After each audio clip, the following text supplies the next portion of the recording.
Madame, Monsieur, bonsoir. Merci de nous rejoindre à la une de l'actualité de ce lundi. Le Premier ministre Abdelaziz Jarrad a présidé ce lundi la cérémonie de remise des décisions d'attribution et des clés de 5000 logements de différentes formules. Réunion hier du président de l'autorité nationale indépendante des élections avec les représentants de 16 formations politiques à leur demande.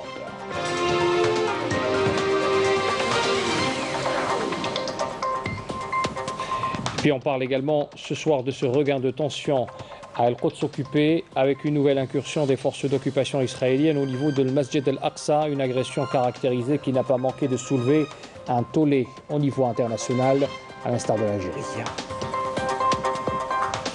Bienvenue à tous. Le Premier ministre Abdelaziz Jarrad a présidé ce lundi la cérémonie de remise des décisions d'attribution et des clés de 5000 logements de différentes formules. L'opération de distribution concerne 3000 logements de type location-vente répartis sur les sites de Qorishi à Raya, Dermouch à Bourj el-Bahri, la cité Faizi à Bourj el-Bahri également et Ouled Fayet. Au niveau des sites de Samrouni et Rouhi, situés respectivement à Ouled Fayet et Souidania, 562 logements de type public locatif ont été distribués, outre également 1513 unités de type promotionnel public à Plateau, à Ouled Fayet, également distribuée, organisée par le ministère de l'Habitat, de l'Urbanisme et de la Ville. Cette cérémonie s'est déroulée en présence du Conseil du Président de la République, des membres du gouvernement et du Wali d'Alger.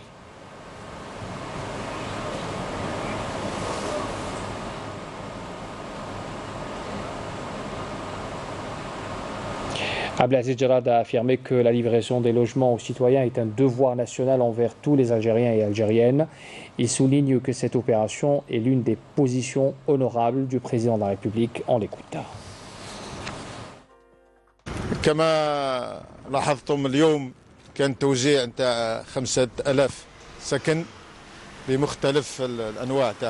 Comme vous avez pu le constater aujourd'hui, nous avons procédé à la distribution de 5000 logements de différentes formules dans la capitale. 5000 logements si on applique les normes internationales.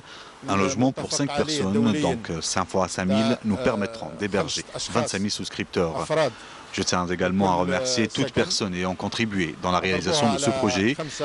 Bénéficier d'un logement est un droit pour tous les Algériens, est un principe consacré par la Constitution. Cette opération est l'une des positions honorables du président de la République, Abdelmadjid Tebboune, qui a soutenu dans son programme que le logement est la base de la justice sociale dans notre pays. Et heureusement, l'Algérie est un État fondé sur la justice sociale depuis la déclaration du 1er novembre 1954. Depuis le début de l'année 2020, à ce jour, 234 000 unités de logement ont été distribuées depuis l'installation de ce gouvernement au profit de 1 150 000 Algériens répartis sur le territoire national. La période 2020-2021 a vu également le lancement de la réalisation de 160 000 logements. Il est vrai que nous avons accusé un grand retard dans plusieurs domaines. Le gouvernement tend à alléger les souffrances des citoyens et à concrétiser les engagements du président de la République prévus dans son programme et ses interventions durant cette période. Je tiens enfin à féliciter toutes les familles algériennes. Nous leur souhaitons bon courage et un Eid Mabrouk.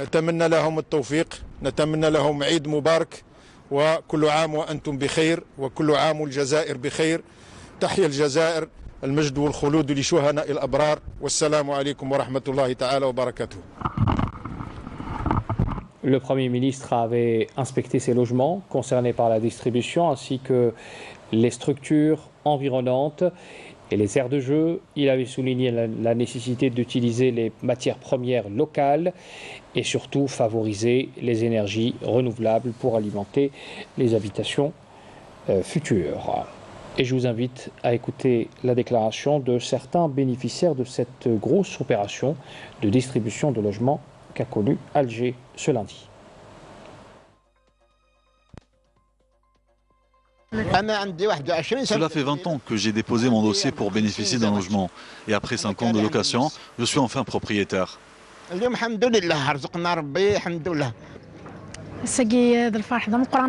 Aujourd'hui, c'est une journée exceptionnelle. Après des années d'attente, nous voilà enfin bénéficiaires d'un logement. Nous avons reçu un appel hier. pour nous demander de récupérer les clés. C'est une très grande joie. Je souhaite la même chose aux personnes qui n'ont pas encore de domicile.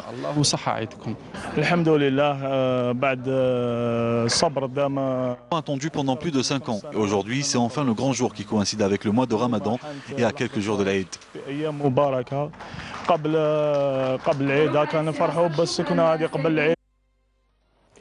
Et toujours à propos de logements, la ville de Tlemcen a également bénéficié d'une opération de distribution d'un millier de logements à l'occasion du 8 mai 45. À Tarf également à l'est, 400 familles de la commune de Besbes ont réceptionné les clés de leurs nouveaux appartements. Mariam Damis.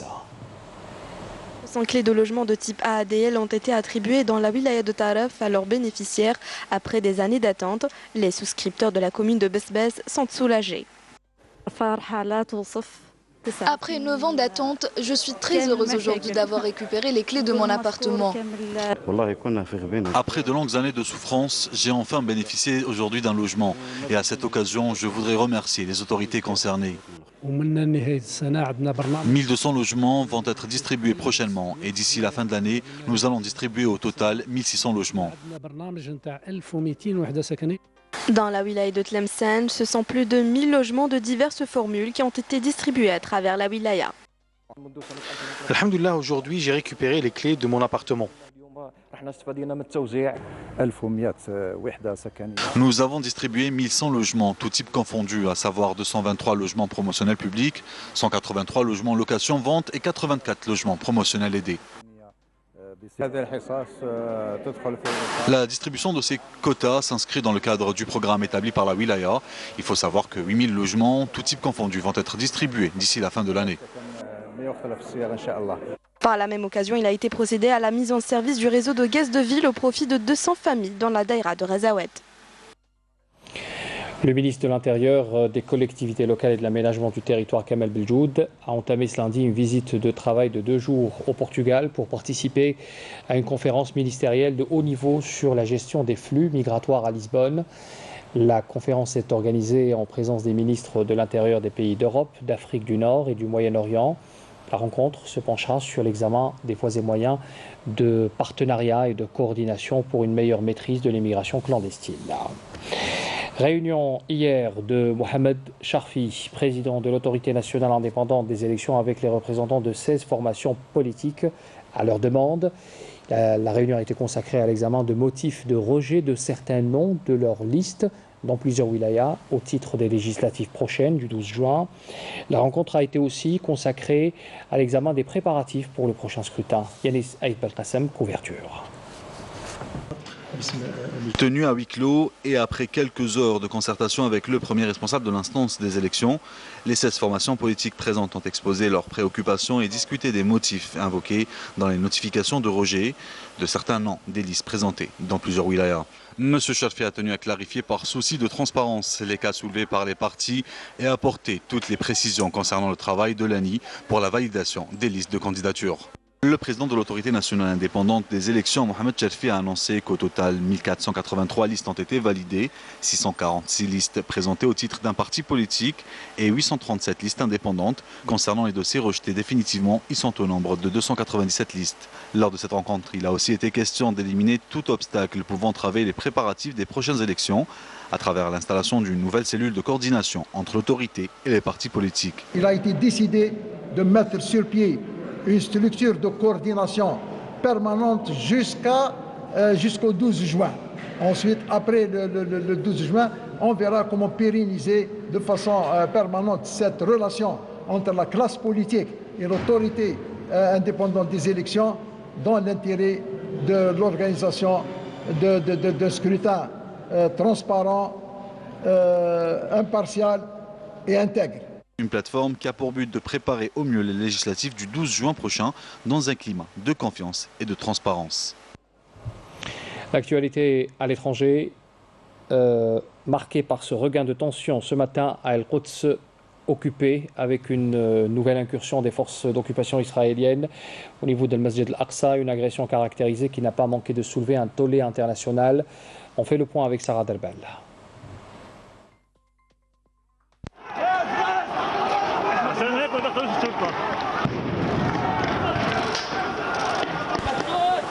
Pour la énième fois, des centaines de Palestiniens ont été agressés ce lundi par la police d'occupation israélienne qui les a agressés près de l'esplanade des mosquées à Al-Quds occupées après un week-end de violence dans la ville sainte.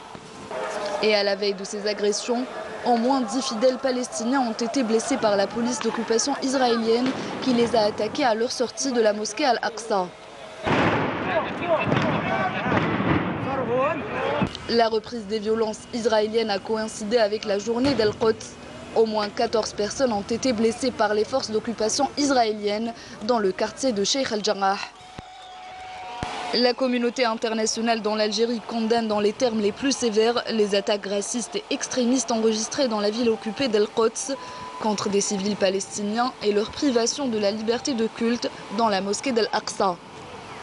L'Algérie a appelé la communauté internationale, notamment le Conseil de sécurité de l'ONU, à agir en toute urgence pour assurer la protection nécessaire au peuple palestinien et à ses lieux sacrés et à mettre fin à ces actes criminels et à la politique d'occupation israélienne des territoires palestiniens.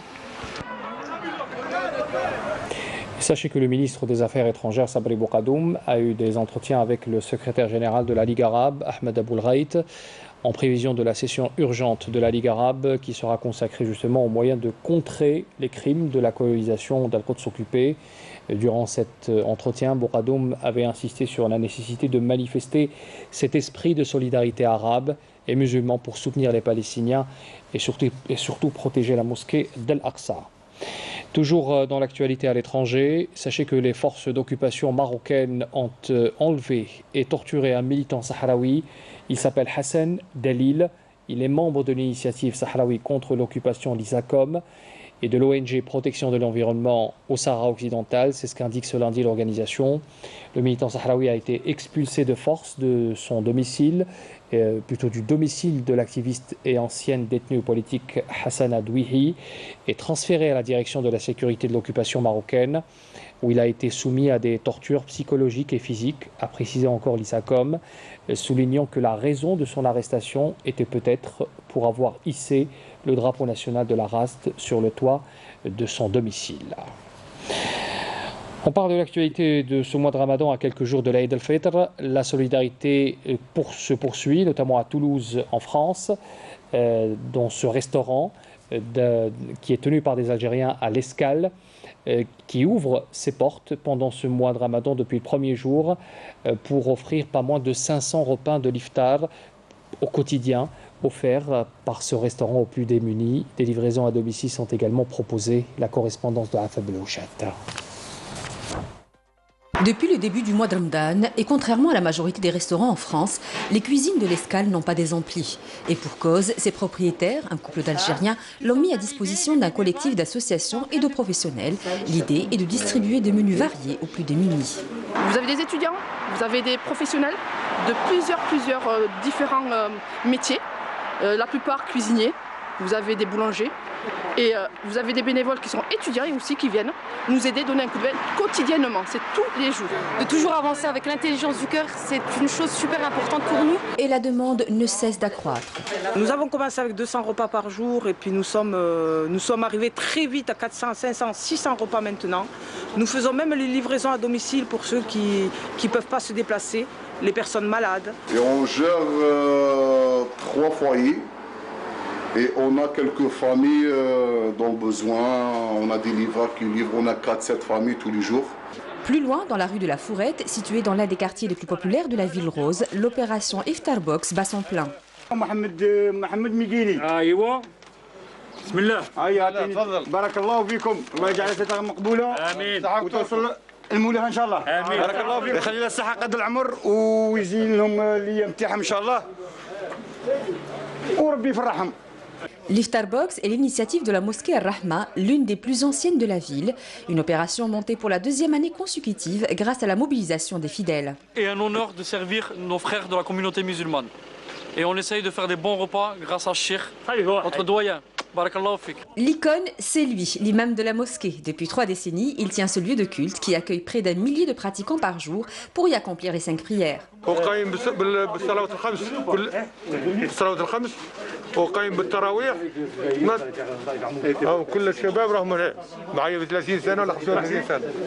Entouré d'une trentaine de bénévoles, c'est dans ce lieu aménagé au sous-sol qu'une véritable fourmilière active avant l'Even pour préparer les 350 repas jour. Certains distribués sur place, d'autres sont livrés. Plusieurs voitures qui font des déplacements pour aller livrer chez des hôtels particuliers où les gens n'ont pas les moyens, à domicile, dans des foyers d'accueil. Donc on fait des livraisons en voiture pour les livrer. Mais pendant toute l'année, on est actif et bénévole à la mosquée. Donc on s'occupe du fonctionnement, on s'occupe de Jumu'ah. On s'occupe de faire des activités pour des récoltes aussi, parce qu'on a notre projet de construction qui est en cours. Une belle opération menée avec peu de moyens. Depuis le 29 avril dernier, près de 1 700 € seulement et des approvisionnements en nature assurés par un réseau de commerçants et de restaurateurs du quartier ont permis à la mosquée Ar-Rahma et ses bénévoles de mener l'Iftar Box avec succès.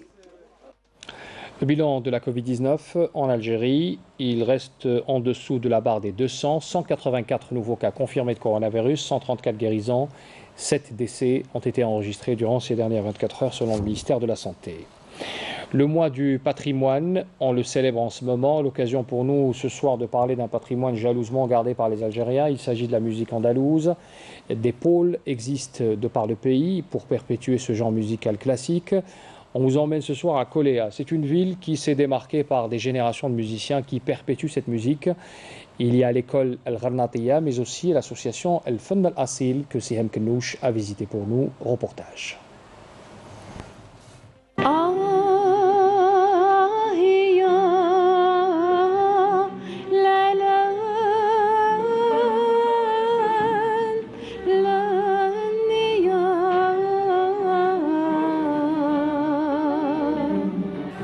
Entre le zidane de la mdjenba et les rythmes de Ram El Maya, le cœur des mélomanes balance.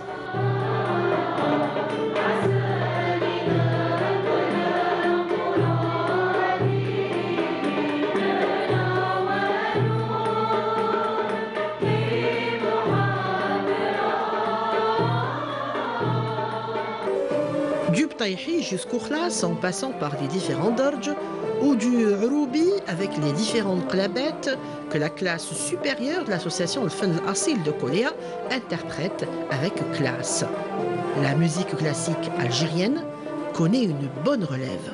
La plus grande particularité de cette association, c'était Feu Beljarab Abiyahmou, qui avait donc spécialisé l'association dans la recherche de Maf'oud.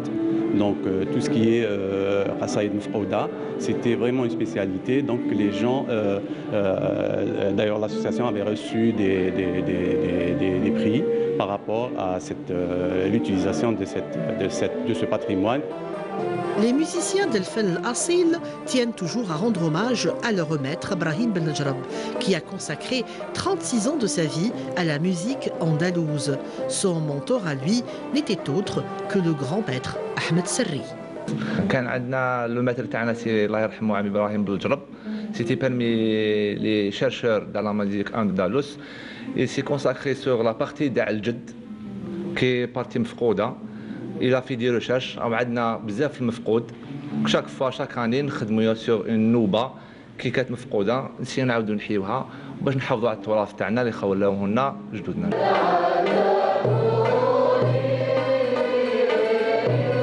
Et si l'histoire nous parle de 24 noubas et que 12 d'entre elles ont disparu, 12 noubas sont quand même arrivées jusqu'à nous.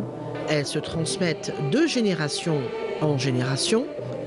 Le rôle des associations telles que le Fenn Al-Asil et ses longues heures de répétition est très important dans la conservation de ce patrimoine.